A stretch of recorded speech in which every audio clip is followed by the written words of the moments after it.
এটা রাত্র 2টা 25 বাজে এখানে আগুন লাগছে। আমি চিল্লাচিল্লি শুন মানে জাস্ট এইটা দেখার জন্য কি হচ্ছে এখন আগুন যে কোথা থেকে আমি দেখতেছি ধাউ ধাউ করে আগুন। এখানে ম্যাক্সিমাম হোটেলগুলোতে আমাদের নিরাপত্তা নেই। যে দমকলের 50 মিটার দূরে এইভাবে বেআইনি ভাবে হোটেলগুলো চলছিল কি করে? ডেফিনেটলি প্রথম সরকারের দোষ আছেই, কিন্তু আমারও একটা প্রশ্ন আছে, 100 দিন এই সরকারের হয়ে গেল, আর কতদিন?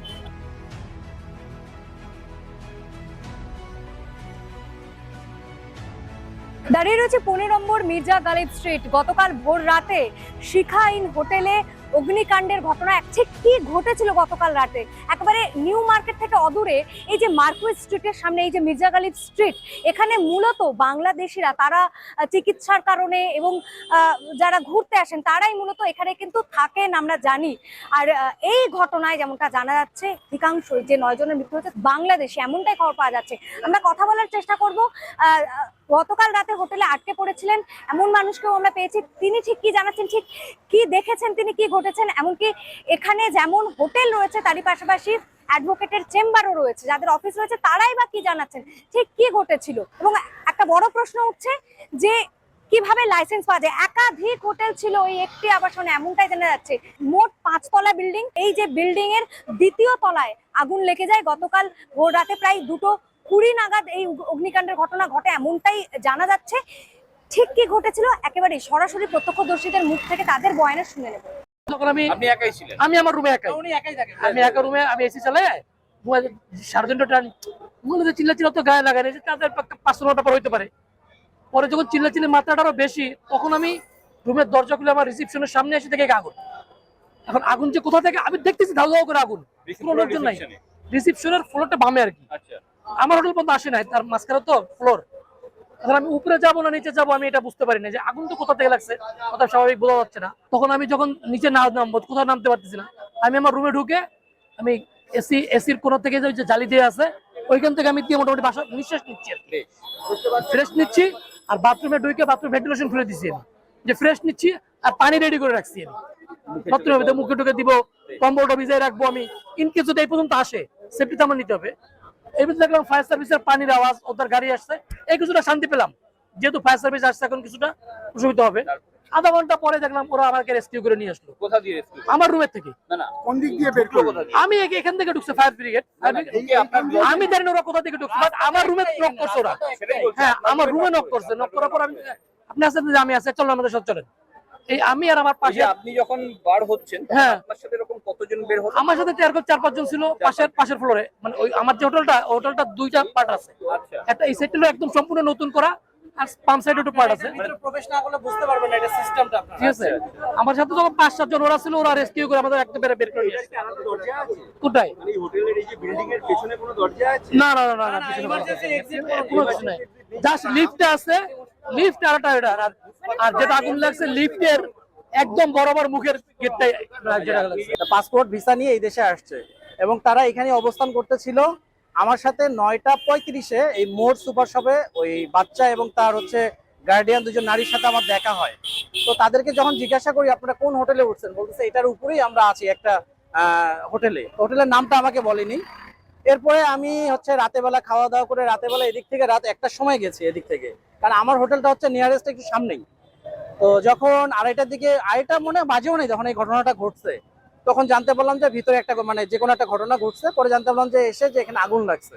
তো আমাদের তো এই সাইটে প্রবেশ করতে দিতে চাচ্ছিল না, ভিতরে আমরা যেতে পারতেছিলাম না, যে আমরা উদ্ধারের জন্য কিছু করবো। কিন্তু দমকল বাহিনী এখানে ছিল, তারা যতটুকু কর্তব্য পালন করছে, আমার মনে হয় যদি আরো একটু দ্রুত আসতে পারতো তাহলে ওনাদেরকে উদ্ধার করা যেত। যার মৃত্যু হয়েছে তার সঙ্গে আপনার গতকালই আলাপ হয়েছে রাত 9:35-এ। কি বলবেন, এরকম একটা মর্মান্তিক ঘটনা ঘটে গেল। আসলে এখানে যতগুলো হোটেল আছে সবগুলোই মোটামুটি বেশিরভাগ পুরনো বিল্ডিং, আর এই হোটেলগুলোর প্রত্যেকটা বিল্ডিং এর মধ্যে 3-4টা রুম নিয়ে একটা হোটেল গঠন হয়েছে এখানে একটা নাম দিয়ে। আসলে আমি মনে করি এখানে ম্যাক্সিমাম হোটেলগুলোতে আমাদের নিরাপত্তা নেই, নিরাপত্তা নাই বলেই আজকে যে একটা বড় দুর্ঘটনা ঘটে গেছে। আমরা আগামীকালকে অনেকেই আছি, আমার সাথে আমার এই 2 ভাই আছে, আরো 4 জন আছে, আমরা কলকাতা থেকে চলে যাব এখানে, কারণ আমরা যে হোটেলগুলোতে আছি এখানে আমরা সেফ জোন মনে করতেছি না এখনো পর্যন্ত। চিকিৎসা করানোর জন্য এসেছেন না, আমরা ট্যুরিজমে আসছি, আমরা ট্যুরিস্ট ভিসা নিয়ে। আগে কখনো এসেছেন? আগে অসংখ্যবার আসা হয়েছে, আমার 10 বছর থেকে আমি ইন্ডিয়াতে আসা যাওয়া করি।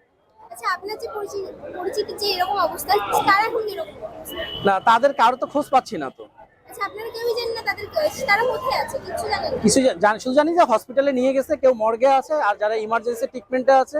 এখানে হচ্ছে আপনাদের ওই যে প্রশাসনের একজন ওই নারী, উনি হচ্ছে কি মন্ত্রী নাকি, পুরমন্ত্রী। উনি আসছিল, ওনাকে আমি এখানে প্রশ্ন করছি যে যারা মৃত্যুবরণ করছে এবং যারা হসপিটালে আছে, এই দেশের গভর্নমেন্ট থেকে তাদেরকে আর্থিকভাবে সহযোগিতা করা হবে কিনা, এবং তাদের লাশগুলো সঠিক তদন্ত করে বাংলাদেশে নিজ খরচে, অর্থাৎ এই দেশের গভর্নমেন্টের খরচে পাঠানো হবে কিনা।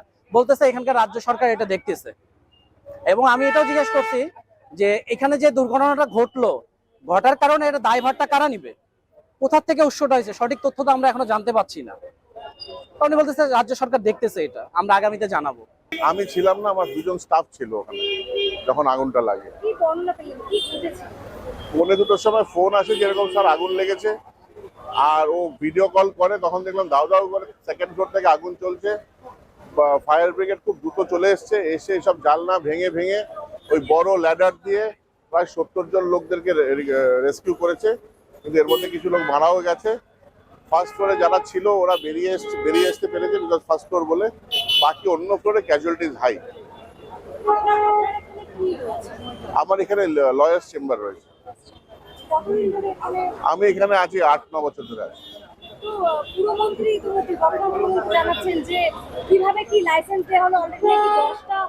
দেখুন, এটা তো প্রশ্ন ঠিকই বলছেন উনি যে কেন লাইসেন্স কিভাবে দেওয়া হলো, কিন্তু এর সঙ্গে মানুষকে এটা মনে রাখতে হবে যে 100 দিন এই সরকারেরও হয়ে গেছে। সরকার যে প্রতিশ্রুতি নিয়ে এসেছিল সেই প্রতিশ্রুতিটাও করুক, আমরা যদি সরকার কাজ করুক। কত বছর আসছেন কলকাতা? আমি এখানে প্রায় তা তো অ্যাভারেজ 20 ইয়ার্স। হ্যাঁ, ব্যবসা কাজে আসা যাওয়া করি, ঠিক আছে। আর আমরা সবসময় আসা যাওয়া করি। তখন আমাদের রেস্কিউ করে নিয়ে আসছে, আমরা এখানেই ছিলাম। এখানে থাকার পরে ওনারা আমাকে 6:30টার দিকে আবার ওনারা ফ্লোর ধরে ডাক দিল, 2 ফ্লোরে কে আছেন? আমরা আছি। তখন আপনারা কি করবেন? অ্যানাউন্স করছে। না, ওইখান থেকে ডেকে, আমরা কাছেই ছিলাম তো, আমরা সবাই কাছে। সারা রাত্রি সবাই দাঁড়ানো এখানে।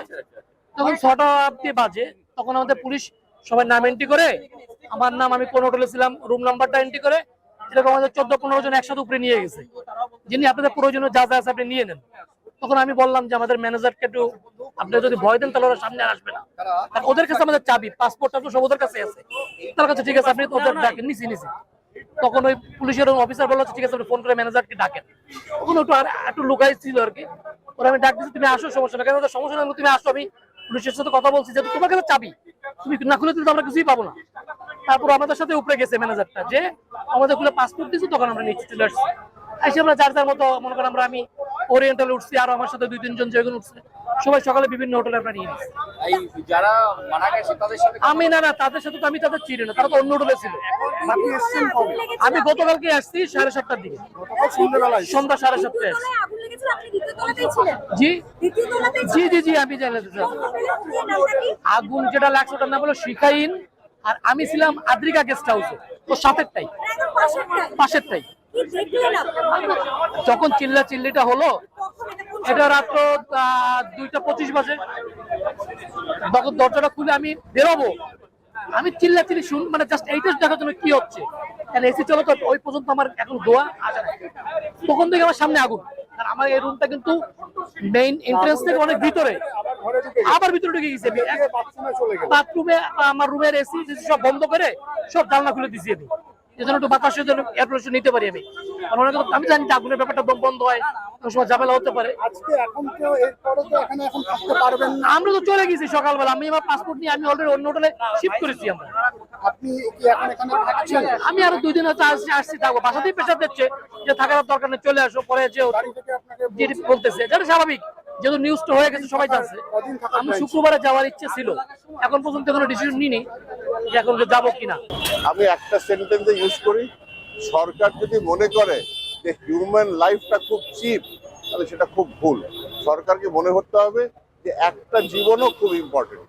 পুরমন্ত্রী যেটা জানাচ্ছেন যে দমকল খুব ভালো কাজ করেছে, অনেক দ্রুততার সঙ্গে যে 80 জনের কে উদ্ধার করা গেল, এটা খুব দ্রুততার সঙ্গে দমকল ভালো কাজ করেছে বলে এদের বাঁচানো হয়েছে। দমকল খুব ভালো কাজ করেছে, কিন্তু সঙ্গে এই প্রশ্নটাও জেগে ওঠে যে দমকলের 50 মিটার দূরে এইভাবে বেআইনিভাবে হোটেলগুলো চলছিল কি করে।